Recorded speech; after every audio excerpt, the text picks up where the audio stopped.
Shein has finally gotten under Amazon's skin, and now they are coming for their sellers. But Americans aren't shopping like they used to, and here's how companies are responding. Here's the scoop. So the first article comes from Investopedia, and the title is, "What will it look like if Amazon tries to take on Shein and PDD's Temu?" So PDD, guys, is the name of the owner of Temu. It's a Chinese company called Pinduoduo, short for PDD. So the article says here, Amazon appears set to take aim at Chinese e-commerce giants like Shein and PDD's holdings Temu, with reports this week indicating that the dominant force in the U.S. online retail has begun pitching Chinese suppliers on a new section of its website that would sell low-cost clothes and home goods to U.S. consumers directly from China. So this could be looked at as a good thing and a bad thing depending on who's looking at it, right? And how you're looking at it. This is good for Amazon because they're going to try to acquire some of the business that Temu is receiving from Americans. But it's also not good really for American business owners who are selling their products on Amazon. But let's see what else it says. It says Amazon reportedly held a meeting with Chinese sellers this week, showing a presentation that included images of what the platform would look like and highlighting clothing and everyday items like phone cases and coffee mugs. The meeting and concept of the service was first reported by The Information, with later reports from Bloomberg and the Wall Street Journal. An Amazon spokesperson told Investopedia the company is, quote, always exploring new ways to work with our selling partners to offer customers more selection, lower prices, and greater convenience. Amazon reportedly considering dedicated section of its site. So basically, they would have this dedicated section on Amazon's website. Again, it would ship directly from Chinese suppliers to the U.S. So it would take about 9 to 11 days to arrive, the same time as about Temu. If you shop at Temu, then you know. And part of why, and this is also part of why Temu and Shein can offer such low prices, because they're shipping directly from China. So now Amazon's going to try to take some of their customer base by doing the same thing and by going directly to Shein, Chinese sellers on Shein, and kind of in a way undercutting Shein, if you think about it, because maybe they're going to offer them a discount, or somehow, some way they're going to make it beneficial for the Chinese sellers, or try to make it more beneficial for the Chinese sellers to sell on Amazon directly from China versus selling on Temu directly, from China. Sending stuff directly from China. So currently products that come from China are sold on Amazon, and we all know this, by the way, but they tend to be more expensive, right? So if you guys know online retail like I do, then you know, okay, you go on Amazon, you see a backpack, for instance, and it's like $25, okay? Then you go on Temu and you find that same backpack and it's $5. That's because the one on Amazon, it's shipping directly from, usually is shipping from the U.S. It's already in the U.S. And so they upcharge for that backpack because of that. But it's the same backpack. It's the same factory that made it in China. The only difference is on Temu, it's $5 or it's $8 because it's coming from China, right? So they can ship it. I mean, they can ship it basically for free if you spend $10 on Temu, I think something like that. Everything shipped for free. I think you have to spend $10 on Temu and it's free shipping. And they don't have to charge more because it's coming directly from the factory over there. So it says here, the Journal has reported previously that Amazon has had internal debates over whether to organize search results by prioritizing items that are less expensive or by those that have the fastest delivery. Now, here's what I think. I think that they should prioritize American businesses first because it's an American company first, and it just makes sense, right? If Amazon starts biting the hand that feeds them, they will have a serious problem. And the hand that feeds them, or in this case, the money that feeds them is American dollars. It's an American company. Yes, Amazon is in other countries. It's in Mexico. It's in Brazil. etc. It's in Japan, but like it's an American company started by Americans in America. So the bottom line is they should be prioritizing American businesses first. As shoppers on Amazon, we know how to look for the low price. We just go click and say lowest price first. So we don't need them to prioritize lowest price, knowing now that they're going to have direct goods shipped from China on their website, right? That wouldn't, it's unnecessary, in my opinion. So at the end here, it just says the CEO, Andy Jassy, said during Amazon's April earnings call and in his annual shareholder letter that the strategy to regionalize its warehouse network to make deliveries faster has worked, with some 4 billion packages arriving the same day or one day after the order was placed in the US in 2023. So Shein and Temu have grown substantially in the US, with Temu parent PDD routinely doubling or nearly doubling its revenue and profits year over year in recent quarters. And clearly Amazon wants a piece of that, right? And now Amazon effort could face scrutiny. So here's the last part of the article. It says, considering the criticism Shein and Temu have faced from U.S. regulators and politicians, including allegations of forced labor likely being used by some of the platform's suppliers, it's unclear how the U.S. government will react to one of the country's largest companies shipping China-made products straight to U.S. consumers. Temu and Shein have denied that any of their products are made using forced labor. Shein's attempts to receive a public listing on American stock exchanges have hit several roadblocks since the company confidentially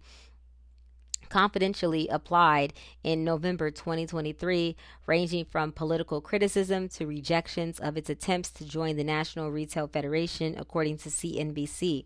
The fast fashion retailer is reported to have filed for a listing on the London Stock Exchange earlier this month, according to Reuters, highlighting Shein's belief that it may not receive a U.S. listing. So let me know what you guys think about this. Do you think this is a good move for Amazon to just open itself up even more? Because I believe that they already do have some stuff being shipped from China, but not really a lot. But now they're getting ready to kind of open the floodgates here. And it seems like they're losing money. And that money that's being lost is going towards Temu and Shein, which are both Chinese companies shipping directly from China with rates that Amazon cannot compete with. So therefore, they're just going to do what they're doing now. They're going to start shipping from China too. What do you think about this? Let me know in the comments. Do you think it's a good idea? Do you think that this is like them being traitors to America? This is definitely more globalization, which, really, we already have too much of, which has hurt the American economy greatly. But let me know what you guys think below in the comments. All right, so moving on. Like I said, Americans are not spending like they used to, though. Okay, and here is how companies are responding. So this article comes from Business Insider and is titled, U.S. consumers are spending less. Here's how companies are responding. So we just talked about Amazon and how now they are responding to people spending less via shopping at Shein and Temu instead of Amazon. But now we're going to talk about how some of these other companies are responding to Americans just tightening their pockets a little bit more. So the article says U.S. consumers are in a weird place this summer. People are still spending money, but there's an uncomfortable awareness that years of price hikes mean each dollar doesn't go as far as it used to. It sure does not. Over the past year or so, U.S. shoppers have been dialing back on buying physical goods while still springing for travel, restaurants, and other experiences, because experiences are always worth the money. We all know that, but we don't necessarily need that new TV or that new couch, right? And even though prices have largely slowed from the pandemic era increases, they're still up roughly 20% from 2020 and unlikely to tick back down. That's putting a sizable dent in household budgets. Joseph Lewis, 33, told Bloomberg he has been looking for ways to preserve the financial cushion his family managed to pull together in 2021. Quote, we're in a space where we have to be financially creative in terms of really figuring out what it is you can do without even what it is that you can perhaps do on your own, he said. So he's DIYing a lot of stuff now. Now retail brands are feeling the pinch from this slow moving slowdown. This week, both Nike and Walgreens reported earnings that were challenged by declining sales. The shoemaker responded by saying it would reallocate $1 billion to consumer-facing initiatives to spur demand, while the drugstore said it would close a significant portion of more than 2,000 underperforming locations in the next 3 years. Meanwhile, Lowe's CEO Marvin Ellison said things are going more or less according to plan for the home improvement retailer, which is to say, not great. This consumer remains very cautious. Specifically when you think about larger ticket discretionary purchases, he told Oppenheimer analysts Wednesday. The sentiment for the DIY consumer remains a bit weak. So like I said, people are not buying like the new couch, the new TV, stuff like that. They're going to spend on restaurants and hotels and excursions, things like that, memories they can make that they'll always remember.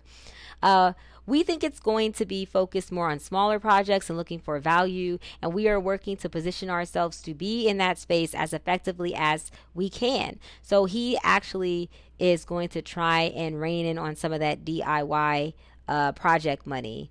Yeah. And it could work. Lowe's and Home Depot, it could work. And for Walmart, which has fared quite well through this belt tightening phase, CFO John David Rainey on Tuesday described customers as being choiceful.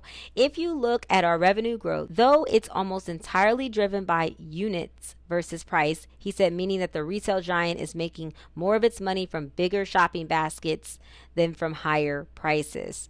The corporate commentary comes off of the heels of reports from the Federal Reserve Banks of San Francisco and Philadelphia, which find a more precarious situation this year for U.S. households compared with last year. The San Francisco Fed said last month that $2.1 trillion worth of excess savings in consumer accounts has been fully depleted. And the Philadelphia Fed found this month that higher income households reported an increased concern regarding their ability to make ends meet over the coming year. People don't have the money. Like most people. Some people are rich, they still have the money, but most people, the majority, don't have the money. None of this is to say the economy is in a bad spot right now, but for a lot of folks, it doesn't exactly feel good either. And that is a sentiment retailers are going to need to address with a mix of creativity and discipline.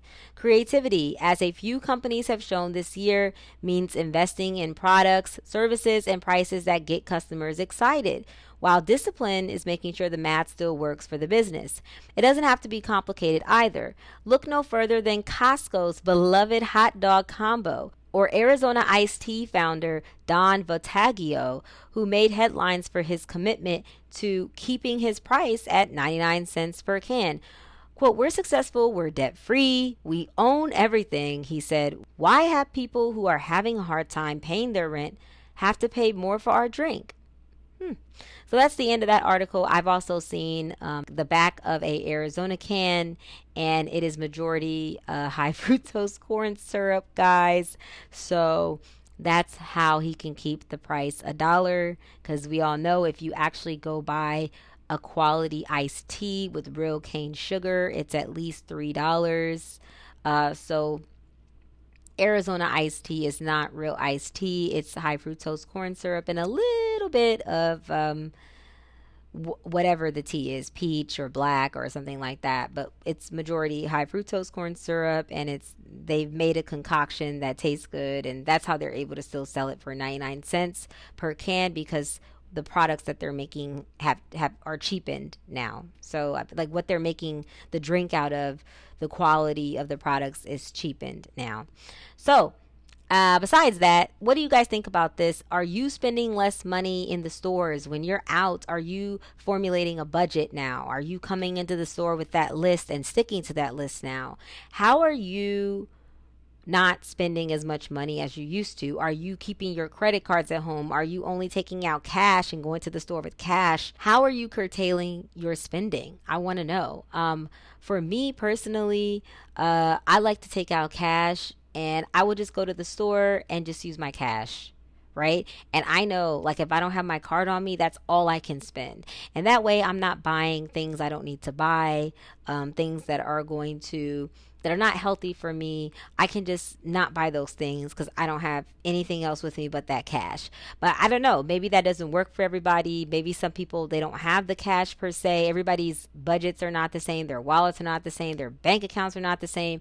So how are you not spending as much money as you used to spend? Or has the economy not affected you? Are you just spending how you regularly spend? Did you pick up a second or third job? Are you investing? Let me know in the comments.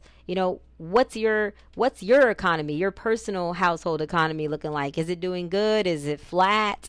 Are you going back to the DIY times? Are you becoming a minimalist? What's up? So let me know in the comments what you think about this article and the one about Amazon, and I'll see you next time.